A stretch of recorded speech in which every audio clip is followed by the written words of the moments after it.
유토피아는 존재하지 않는가, 이런 주제를 가지고 말씀을 드리겠습니다. 어원을 보면 유토피아는 이상으로 그리는 가장 완벽하고 평화로운 사회다, 이렇게 이야기를 하죠. 그 다음에 샹그릴라 이런 얘기가 있잖아요. 샹그릴라는 신비롭고 아름다운 골짜기 또는 그 장소를 비유적으로 가리키는 말이다. 샹그릴라라는 게 영화에도 있잖아요. 1933년에 영국 작가인 제임스 힐턴이라는 사람이 발표한 소설에 잃어버린 지평선에 등장하는 그 소설 속의 샹그릴라라고 하는 것이 쿨룬 산맥에 있는 라마교 사원 공동체로 여기를 이제 신비스러운 이상향으로 묘사되었다고 한다, 이렇게 얘기를 합니다. 우리는 지상낙원, 무릉도원 이런 얘기를 하잖아요. 지상낙원, 이 지상에서 가장 낙원이 어디냐, 이게 있느냐 없느냐. 이 얘기는 도하원기라고 하는 도연명의 그 작품에서 유래된 것이다, 이런 거 여러분들이 잘 아실 거고, 이 도하원기의 그 장소가 어디냐면, 우리가 중국의 장가게를 가려면 장사공항에서 내려가지고 버스를 타고 4시간 정도 가는데, 그 중간에 상덕이라는 데가 있어요. 이 상덕이 그 도하원기의 가 나오는 그 유래의 그 지역이라고 합니다.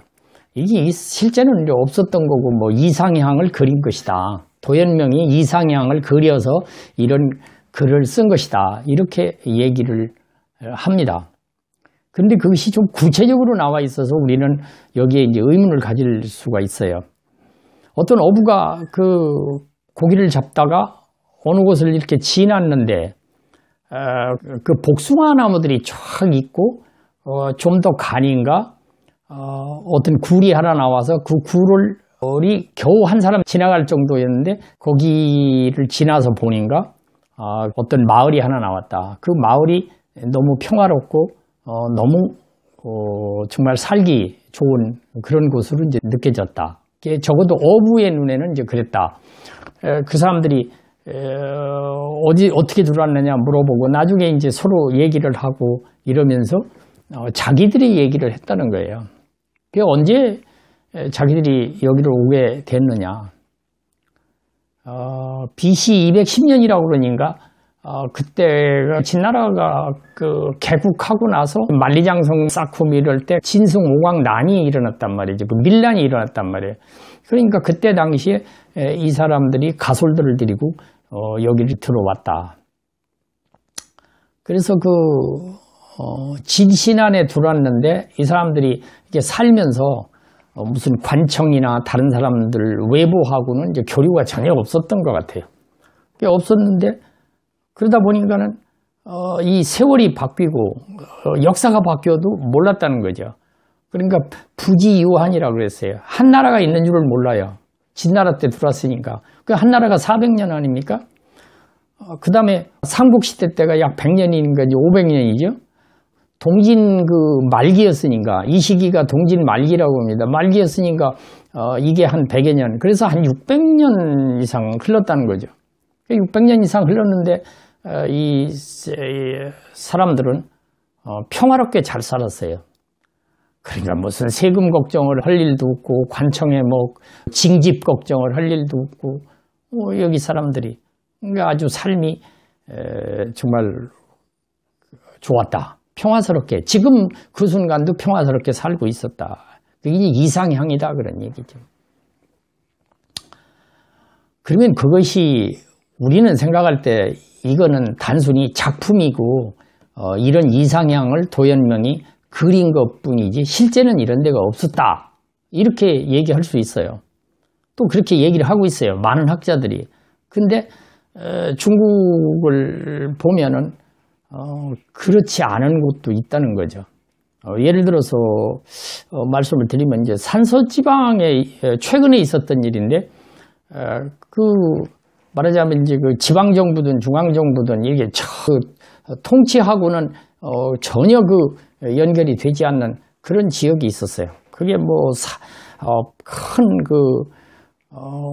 말하자면 재를 넘어서 들어가야 되는 그런 조그만 산골이었는데, 그 산골에 사는 사람들하고의 그 바깥 세상하고는 거의 두절이 돼가지고 아무런 말하자면 서로 연락이 서로 안 되던 이런 시절이 있었다고 그래요. 근데 그것이 꽤 오래됐다고 그럽니다. 근데 거기에 살던 사람이 젊은 사람들인데, 이게 이렇게 살아갖고 우리 안 된다. 왜냐하면 애들이 학교도 가야 된단 말이야. 교육을 받아야 되는데 바깥 세상은 나가야 되는데 이거 못 나가면 안 된다. 그리고 또 한 가지로는 병원이 없어서 치료받는 것도 또 그렇지 않느냐. 그래서 병 문제, 또 교육 문제 이런 것 때문에 젊은이들이 그거를 뚫어야 되는데 달리 방법이 없으니까 이 굴을 뚫었어요. 그게 암석이었어요. 암석을. 근데 이 사람들이 젊은 시절에 시작해가지고 몇십 년을 팠어요. 몇십 년을 뚫어서 결국은 통했어요. 바깥 세상하고. 근데 그렇게 하다 보니까 지금 그 사람들은 생존해 있는 사람들이 지금 다 노인이에요. 아주 삶이 얼마 안 남은 그런 노인이 되었는데, 이것이 바깥하고 연결이 됐다. 그러면 그런 곳이 없었겠느냐. 중국에는 있었다고 보거든요.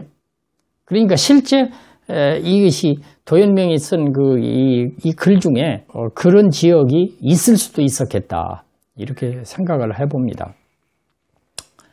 참고할 필요가 있는 것은 우리가 다 원하잖아요. 이상향, 유토피아라든지 뭐 지상낙원 이런 걸 원하는데, 현실적으로 우리가 살다 보면은 이 지상낙원 이런 것들이 사실은 우리가 지상낙원에 살고 있는 것처럼 느끼지 않는 경우도 있잖아요. 그리고 또 소득에 비례해 가지고 소득이 많다고 그래서, 그럼 세계에서 보면 소득이 가장 많은 나라가 행복지수가 가장 높으냐? 또 그건 아니라고 그러잖아요. 뭐 부탄 같은 데가 행복지수가 세계 5위인가 그렇다고 그러는데, 그럼 부탄이 뭐 잘 사는 국가냐는 거죠. 그런데 왜 행복지수는 높을까? 우리는 그 문제에 관해서는 많은 학자들이 한번 연구할 가치가 있다. 어떤 삶이 가장 행복한 삶이고 어떻게 살아가는 것이 좋은 것이냐. 소득이 많다고 행복지수가 높은 것은 아니다. 이런 문제를 가지고 깊이 연구할 가치가 있다. 그래서 우리가 추구하는 유토피아는 이 세상에 존재하는가, 존재하지 않는가, 이런 문제에 관해서 오늘 잠깐 말씀을 드렸습니다.